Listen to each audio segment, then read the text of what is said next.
President Trump heads to China for a high-stakes visit, but not before he jousts with some members of the media on the tarmac. The media, very hopeful to make hantavirus a thing, as we discussed earlier in the week. It's not working, though. Don't worry about it. And the Democrats. I've told you, they're not sitting as pretty as they think they are this fall. It's Wednesday, May 13th, 2026, and this is news and commentary with common sense, delivered from America's heartland. This is Heartlander News. Welcome into Heartlander News. I'm Chris Stigall. The state of the Democrat Party.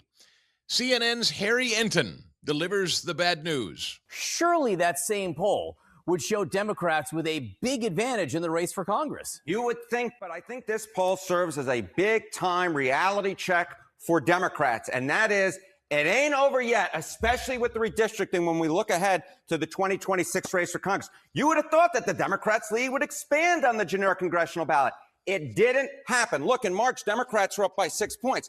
Look at this now. Democrats are up by 3 points, and I want you to note the yellow lettering. No clear leader. It is within the margin of error. So despite all of the talk about Donald Trump's unpopularity, the fact is Republicans very much remain in the game when it comes to the congressional midterms, which are occurring in what, 6 or 7 months at this point? Yes, and don't call me Shirley. So a lead of 3 points in the generic ballot test here. Does that get the job done? No, it might not actually get the job done. And I love any reference to airplane, I will say, and Leslie Nielsen. Look at this. Okay, take a look here. Democrats in the national House vote margin.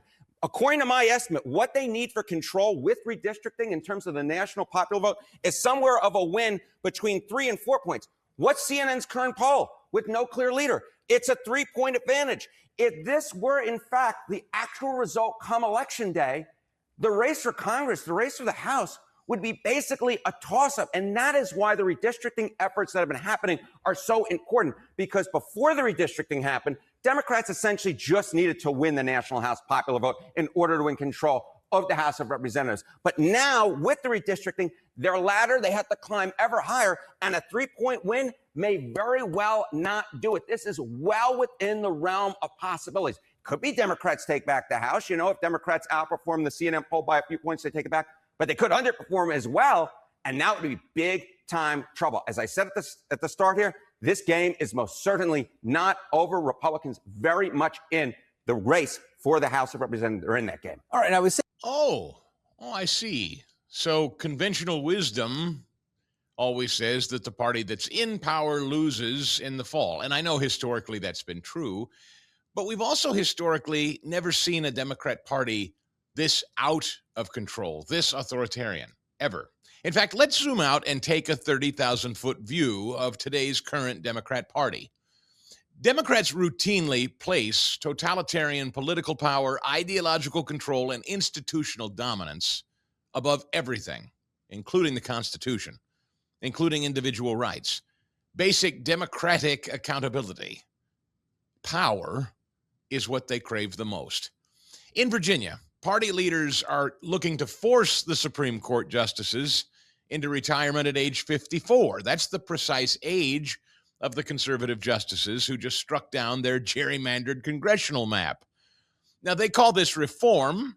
Of course, it's court packing in plain sight. It's a blatant attempt to neuter an independent judiciary the moment it refused to rubber stamp their unconstitutional gerrymander. Meanwhile, at the federal level, law enforcement. It's Back to Blue Week, by the way, and a thank you to all of our men and women who serve in uniform in the streets, the mean streets to keep us safe. Law enforcement has been turned into political weapons at the federal level. The Durham report demonstrated how Crossfire Hurricane, remember that, built on Hillary Clinton's funded Russia collusion garbage and pushed by President Obama, fueled by FBI corruption. Then came the sweeping probes into Trump allies and surveillance of Republican senators. It was the same playbook, misuse of the intelligence and justice systems to derail your opponents. Look, Democrats don't pursue justice. They're into lawfare. Abroad, Democrat administrations funneled billions to Iran, the world's top state sponsor of terrorism, laundered by waivers and hostage deals. That money, as everyone knew it would, ended up going to Hamas, Hezbollah, and other Iranian proxies. Meanwhile, at home, old sleepy Joe Biden, he let 15 million people into the country with no questions asked, many during the pandemic.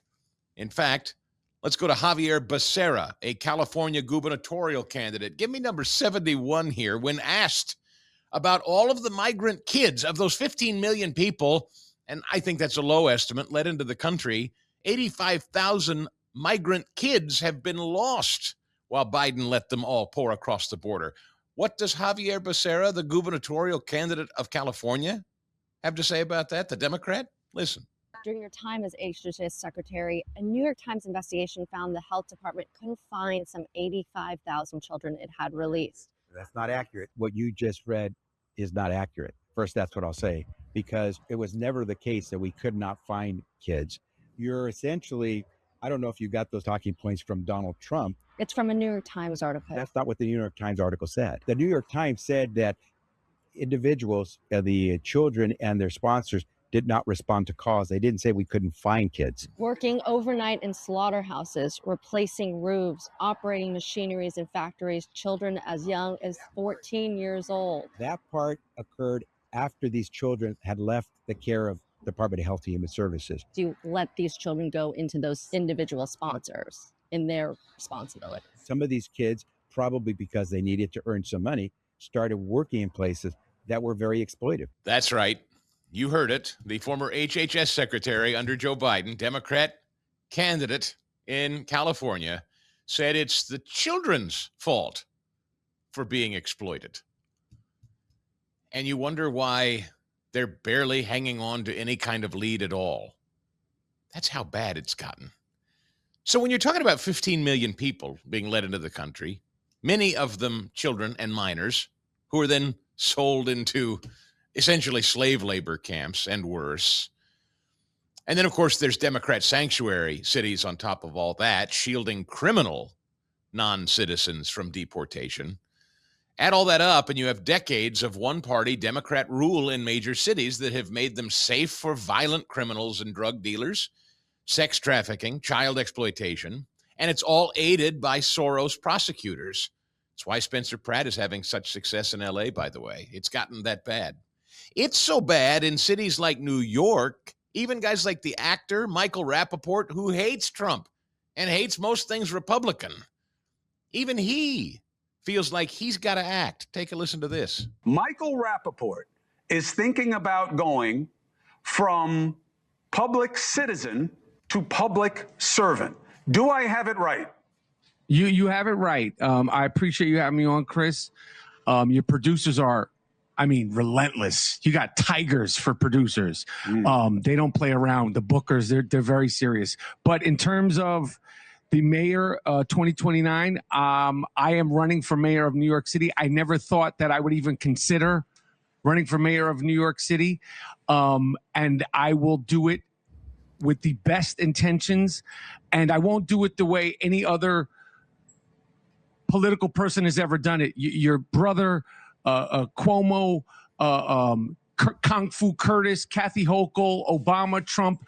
The only way to beat this guy is to make it and take it with a New York City street fight mentality. There's no way to out-nice him. There's no way to out-slick him. I think that he's the greatest bullcrapper in the history of politicians, and that's saying a lot. But New York City needs to do something. We need to plan right now because 2029 is around the corner. And yes, I'm running for mayor of New York City, and I will only drop out until I feel like there's somebody who's more qualified that could actually beat Zoran the moron. Zoran the moron. He hasn't been around that long either. So things going well in New York for an avowed liberal like Mr. Rappaport to decide he's already going to jump in the mayor's race to challenge him. Meanwhile, in education, teachers' unions are protected at all costs while parents are sidelined. Democrats pushing gender transitions on minors behind parents' backs, forcing girls to compete against biological males in sports and share locker rooms. Erasing sex-based protections in the name of inclusion. That's the Democrat record. And you wonder why they're trailing? or at least dead even with a Republican Party that's frankly pretty unimpressive at the moment. Meanwhile, think of COVID. During COVID, the same administration tried to coerce millions of working Americans into experimental shots through mandates that only the Supreme Court, thankfully, ultimately rejected as unconstitutional overreach. Meanwhile, the FBI and White House worked hand in glove with big tech to censor stories on social media that the Hunter Biden laptop was not a real thing, dissenting views on everything from elections to the pandemic, all silenced. And it was all conduct later confirmed in the Twitter files, exposed by some really impressive journalists, and slammed by federal courts as unconstitutional coercion on top of it, thankfully. Look, the bottom line, folks, is for Democrats, these are not random mistakes or breaking norms or oversight or sloppiness. It's a deliberate pattern with Democrats, and the American voter knows it. It's why they're not really doing all that great, and historically may actually break a 90-year tradition. Democrats weaponize intelligence and justice agencies. They flood the country with illegal voters through open borders. They rewrite biology and undermine parental rights. They censor inconvenient truths. They bypass courts or elections when anything stands in their way. Corruption. Scandals in deep blue enclaves like California and Minnesota also follow that very same logic. Unaccountable power in one-party fiefdoms. The Democrat Party, bottom line, embraces authoritarianism. Now, Mr. Rappaport, who you just heard from, said he's going to challenge Zoran Mondani. That's what he's opposing. He may not say it that way, but that's what alarms him, and that's what should alarm all Americans. Not so soft totalitarianism forced through bureaucracy, academia, media tech collusion, demographic transformation rather than tanks in the streets. That's what Democrat Party authoritarianism is. Democrats depend deeply on race-based gerrymandering and election fraud to stay relevant. The only way to protect self-government is to reject this political party of hate. Reject this party of deceit and corruption. It's the only way to protect self-government, folks. Democrats want to destroy democracy as we know it, our republic, and the rule of law as we know it. The Democrats have it in their sights. And the pattern is clear. We know who they are. They've been exposed, and they know it. Just take a look at the words of the former secretary, Alejandro Mayorkas, under Joe Biden on the border, now pretending as though this was something he saw as very, very disconcerting in number 65 here, something he felt he knew we needed to deal with. Did you feel that you had the support from the president in order to succeed? There were areas of disagreement within immigration policy and in other areas, but I voiced my views. I was very pleased that in June of 2024, we took executive action that I thought made reforms that were sensible, If those and that proved successful. if those executive actions had been taken 1 or 2 years earlier, do you think Donald Trump would be the president today? I am not in a position to speculate, but I will tell you that I would be far more better rested and less punched. Aha. I see. So there you have it. A couple of Biden cabinet secretaries. One just totally denying reality, the other denying reality, but pushing the blame off on Biden, suggesting, oh, I would have tightened the border much sooner. I would have been taking far fewer punches had we done what I wanted to do. Isn't that interesting? Chickens are coming home to roost politically. Democrats are turning on one another, particularly Biden-era Democrats, total denial or rewriting of history. But the bottom line is what's being admitted here by both of the cabinet secretaries is the Democrat Party allowed that to happen. That border was wide open on purpose. And whether there was truly dissent in the ranks or not, we'll never know. Doesn't matter. It was allowed to happen. And it didn't take an act of Congress to fix. It just took a new president. And it's for all of these reasons, and we see it today. We see what the Democrats are doing as we speak. I mean, for heaven's sakes, I told you yesterday, this Eileen Wang woman in Arcadia, California, resigned Monday after federal prosecutors announced they charged her with aiding an illegal agent of the Chinese government. She will plead guilty to the charges. Chinese spies, when they're not sleeping with them, they're actually actively electing them in the Democrat Party. Islamists in places like Minneapolis and New York. What has come of the Democrat Party? Well, they're trying to dress it up in places like Texas, try to dress it up in a preacher's robe and stole. James Tallarico, you've been following this guy. And I would call your attention, since we are here at the Heartlander, from America's Heartland, I would call your attention to the state of Kansas, where Democrats are trying a new tactic as well. And that is, if you can't beat them, pretend you're them. There's a little Trojan horsing going on amongst the Democrats right now, and I want you to pay close attention to this. In Texas, you've heard of James Tallarico. Former President Barack Obama appearing with the Right Reverend Tallarico in Austin, Texas yesterday, aiming to boost the rising Democrat star in his uphill bid to flip a Senate seat in a reliably Republican state. The appearance at a restaurant across from the University of Texas, writes the New York Times, was part of Mr. Obama's effort to elevate a new generation of Democrat leaders as the party heads into the 2026 midterms. Mr. Obama arrived at the restaurant Taco Joint and met with Mr. Tallarico and other Democrat state representatives running for a fourth term. Do you know our outstanding next governor and senator, Mr. Obama said as he went from table to table introducing himself to patrons? Yeah, well, I don't know that Barack Obama is the guy the Democrats need. He didn't work out so well for Kamala Harris, but nevertheless, pay close attention to James Tallarico. They're trying something new. They're running preachers, men of the cloth. So they're going to dress themselves up as clergymen who don't mind killing babies and who don't mind transing kids and who don't mind gay weddings in churches. Nothing scriptural about any of that. I'm not litigating gay marriage, folks. I don't mean to even bring it up. I'm just saying, biblically speaking, preachers know better. And Mr. Tallarico, and in Kansas, keep a sharp eye on a guy called Adam Hamilton.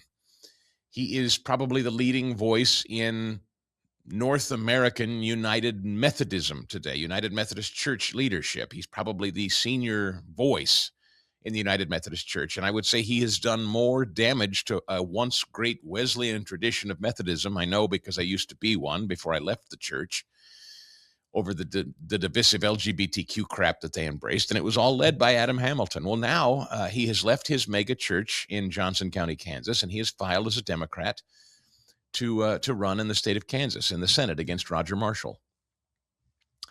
And I tell you something, there's a lot of outside money pouring into Kansas, and he talks like a very, very reasonable, calm, rational, flyover state Kansas centrist.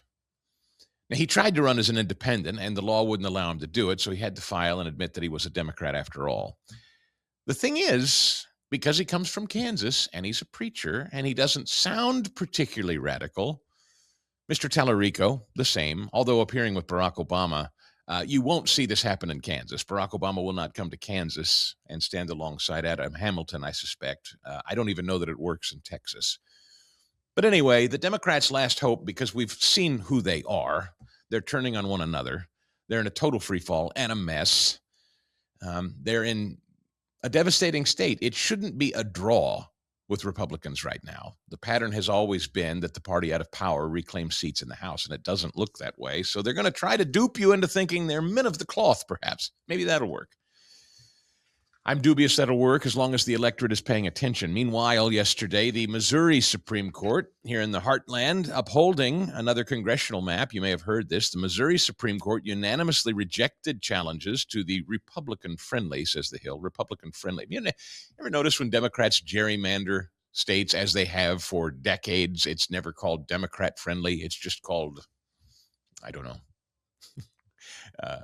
representative republic. It's just states doing what they constitutionally can do when Democrats do it, when they have those stupid boundaries drawn in Illinois or Massachusetts where there's virtually no Republican representation. But when Republicans redraw boundaries, it's Republican-friendly congressional maps. Anyway, the Missouri Supreme Court upheld what the Republicans in Missouri have recently done The rulings land just hours after the court heard oral arguments in 3 underlying lawsuits attempting to block the new line. So that didn't work out. Missouri will likely pick up a new Republican seat, and that's a gain. In fact, now that Louisiana has been ruled on, Virginia has been ruled on, and other states of the union are engaging in similar activity as Missouri in redrawing lines, Mike Johnson said this morning that he believes you could see a pickup of 7 Republican seats before elections are even held this fall. Couple that with the math we just heard from Harry Enten off the top, and all of a sudden you see why Democrats are in a panic. Speaking of Democrats in the court, days after producing a Supreme Court motion riddled with typos in their bid to reinstate their gerrymandered congressional map, Virginia Democrats filed a new motion to the High Court, this time with an even bigger mistake. This is pretty much grist for the mill. Virginia Attorney General Jade Jones asked the Supreme Court on Monday to set aside the state Supreme Court ruling last week that struck down the Democrats' map because the legislature broke procedural rules in rushing it to voters. The emergency order, however, was erroneously addressed to the Supreme Court of Virginia.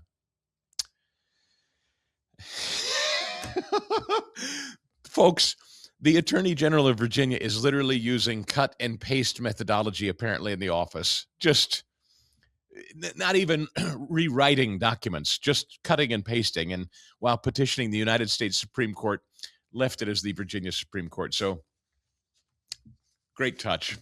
And it speaks to the seriousness of the Democrats. It's not serious. They know it's not serious. They're just running around in slapdash fashion, hoping for the best with these Hail Mary court attempts that aren't working out. They're not even serious enough to type up a document. They're just cutting and pasting and sticking new. It's embarrassing. Anyway, meanwhile, Democrats are asking the Supreme Court to classify Virginia's 45-day election as a single-day event. Here again, this story from the Federalist, Jade Jones, the Attorney General there. Which memory serves, you guys in Virginia, wasn't Jade Jones the guy? He won, but I don't want to misstate this. He was into some kind of trouble. And I don't remember what it was. Aaron, do you remember what Jay Jones got in trouble for during the campaign? Was it abuse? Was it something I'm misremembering? No, he texted that he wanted to murder his That's opponents. right, murder his opponent. Thank you so much. And that the family suffered. Right. That's right. I'd forgotten. How nice. Thank you for that, Aaron. That's exactly right. Yeah, no, thank you. The top cop in Virginia threatened his opponent and his opponent's family and wished them harm. I'm glad you reminded me of that. See, here in the Heartland, you're not rewarded for that at the ballot box, but in Virginia, I know you didn't help, Aaron, but that's the Attorney General who, when he's not threatening his opponents, is cutting and pasting in documents. Anyway, I tell you what, you people in Virginia, your Supreme Court saved your bacon, man. That's all there is to it. You should send them a Christmas gift this year, a nice fruit basket. Pro-gerrymander Democrats, writes the Federalist, are making the same argument to the U.S. Supreme Court that they have throughout the legal process. Voting may be 45 days long, but only a single election day counts as the election. They're trying to do anything they can do. Extend election days into election months, gerrymander the maps on race, whatever they can think to do. And it's not working. Meanwhile, President Trump on his way to China, but before he got on the plane, classic Trump, did a little jousting with members of the media. Let's take a listen. Let's start with number 73 as President Trump is approached by a member of the media saying, hey, you know what? This war with Iran, you're not thinking anything about people at home and what it costs them to survive while you're engaged in this battle. Not considering the financial impact of this war on Americans?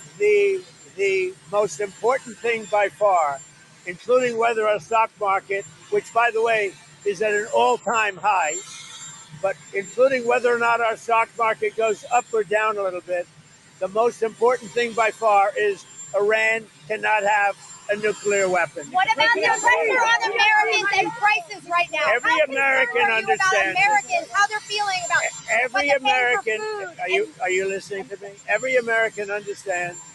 And they just had a poll, like 85%, which is surprising. It's only that they understand that Iran cannot have a nuclear weapon. If Iran has a nuclear weapon, the whole world would be in trouble because they happen to be crazy. They're not going to have a nuclear weapon. Now, if the stock market goes up or down a little bit, the American people understand. When it's over, you're going to have a massive drop in the price of oil, which a lot of people thought would be higher. And I mean, it was $100. It was $99 yesterday, which is low, which is relatively low. When this war is over, oil is going to drop. The stock market's going to go through the roof. And truly, I think we're in the golden age right now. You're going to see the golden age like we've never seen before. The minute it's announced, and I'll be the one to announce it because I'm the one that makes that decision, I could leave. So President Trump saying what I think is true. I think most Americans, and polling does suggest that most Americans fully understand what President Trump is doing with Iran and why he's doing it. It hurts in the short order, and Americans know that too. President Trump is not unaware of the fact that Americans are paying more for gas and groceries right now, but Americans also understand why it is. It's not arbitrarily inflating the economy. It's not arbitrarily shutting down development of energy. It's not arbitrarily aiding our enemies as the Biden administration did. It's not purposeful, intentional harm. Quite the opposite, as a matter of fact. Donald Trump is taking action, long needed, overdue, decades old,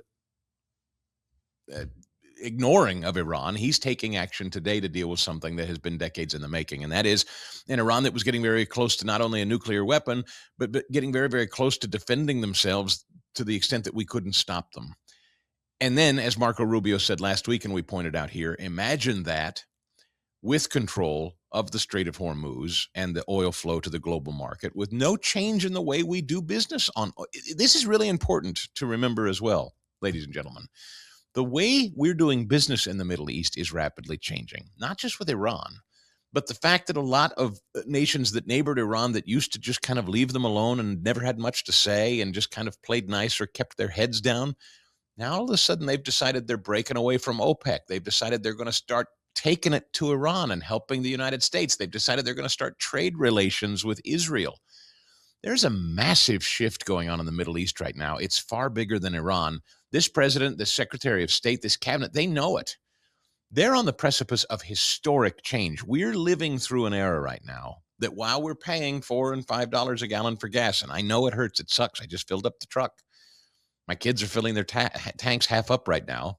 You know how people do. Not that you end up burning less gas. I always think that's funny. People will only, I guess if you're pacing yourself till payday, that's one thing. But I always tell my kids, just filling your tank half up doesn't mean you're going to burn less gas.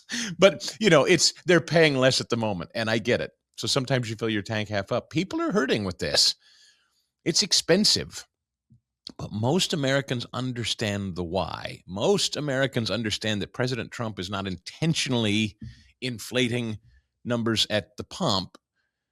This is short-term pain for what will inevitably be long-term gain for not just us, but the rest of the world. President Trump believes that, and polls suggest most Americans know that too. Meanwhile, the ballroom came up again. The talk of securing the ballroom is what Congress is taking up right now. And there's been a lot of news about, I thought this was going to be private investment. I thought this was going to be private donation. Well, as it turns out, what they're building, there are security concerns that have to be considered. How do you secure the grounds? How do you make it the most secure possible? So, in fact, the infrastructure and the physical build of the building, it is true, is being financed privately. However, there are security concerns about it that the federal government needs to involve itself with, and taxpayers are now being asked to supply more security for the new facility. And President Trump is asked about this one, too, in number 74. So what happened is we have a ballroom that's under budget. It's going up right here. I've doubled the size of it because we obviously need that. And we're right now on budget, under budget, and ahead of schedule. I doubled the size of it, you dumb person. Double the size. You are not a smart person. Right over here. What about it? I doubled the size. She shouted, but the cost is doubled. And he said, I doubled the size of it, you dumb person. He wasn't done, though. In number 75, he was pressed again about the cost of things. Everybody understands this. We're not ideally where we want to be in terms of cost. And this president is very, very frustrated, but he continues to take the questions to his credit. I mean, remember, it wasn't too far in history that Joe Biden would just kind of shuffle off to the helicopter and never take a single question. We wouldn't hear from him for days. There'd be a lid by 10 a.m. This president, he gets up in the morning, he does quite a bit, then he walks out there and takes this. He's a better man than me. Listen to this. Here's one more. Mr.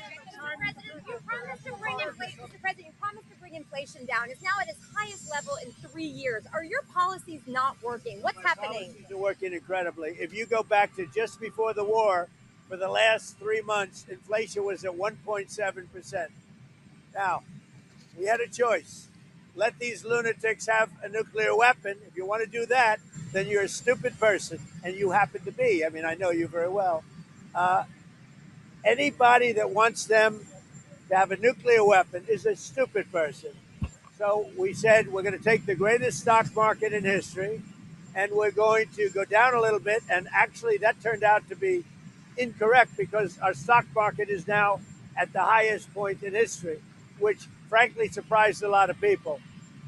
It's a very simple message. Iran cannot have a nuclear weapon, and they won't have a nuclear weapon. And that's 100%. Their Navy is gone. Their Air Force is gone. Their anti-aircraft is gone. Their radar is gone. Their leaders are gone. They're all gone. Iran will not have a nuclear weapon. So, bottom line, this president is trying to explain that what he's done and the actions he's taken have worked, but it has caused short-term pain, and he knows it. He continues to highlight the successes in Iran and the reasons he went into Iran to explain why we're dealing with the prices that we're dealing with. He's also confident that they will come back down. But again, we are tied to a global oil market. And as such, when prices start to spike and we have instability like we have in the Middle East right now, Iran controlling the strait where all that oil comes from, disrupting 20% of the market, means that people here at home who buy oil in the future, they buy what's called oil futures, they pay top dollar. And so you say, well, I don't understand. We're making more oil here at home. That's true. But in the global supply, people buying from the global market are tied to the global price. And if you paid up front top dollar for it, you're going to try to recoup that at the gas pump from the consumer.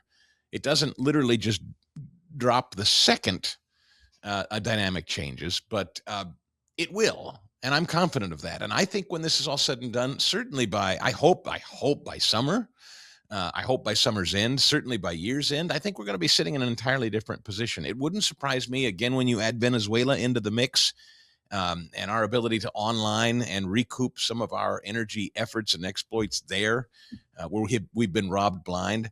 I think this president is trying to reconfigure the way energy is both sold and consumed globally.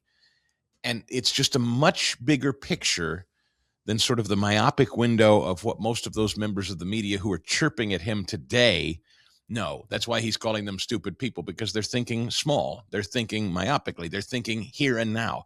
And while I understand our wallets are here and now, what we can pay for is here and now and today and instant.